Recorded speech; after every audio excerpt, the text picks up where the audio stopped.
तर मंडळी, मी विहानच्या टिफिनला पराठे वगैरे नेहमी देत असते, पण म्हटलं आज थोडासा बदल करावा म्हणून एक मोठ्या आकाराचा बीट साल काढून कापं करून मिक्सरच्या भांड्यात घातला। त्यामध्ये 2 लसूण पाकळ्या, 1 हिरवी मिरची, थोडंसं पाणी घालून पेस्ट केली। त्यानंतर 2 चमचे रवा, 2 चमचे बेसन पीठ, चवीनुसार मीठ, हळद, धणा पावडर, थोडीशी लाल तिखट, अर्धा चमचा ओवा आणि 1.5 वाटी यामध्ये गव्हाचं पीठ घातलं। बारीक चिरलेली कोथिंबीर अगदी बारीक चिरायची।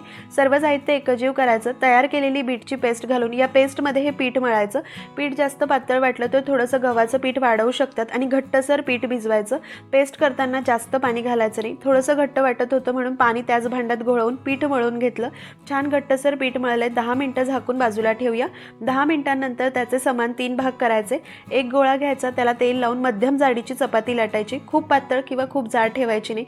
याच्या त्रिकोणी पुऱ्या कट करून घ्यायच्या आणि या बीटच्या पुऱ्या तळून घ्यायच्या। आकार वेगळा आहे, पौष्टिक आहे, मुलं आवडीने खातात। नक्की ट्राय करा। कशा वाटल्या कमेंट करून सांगा। आवडले तर लाईक करा।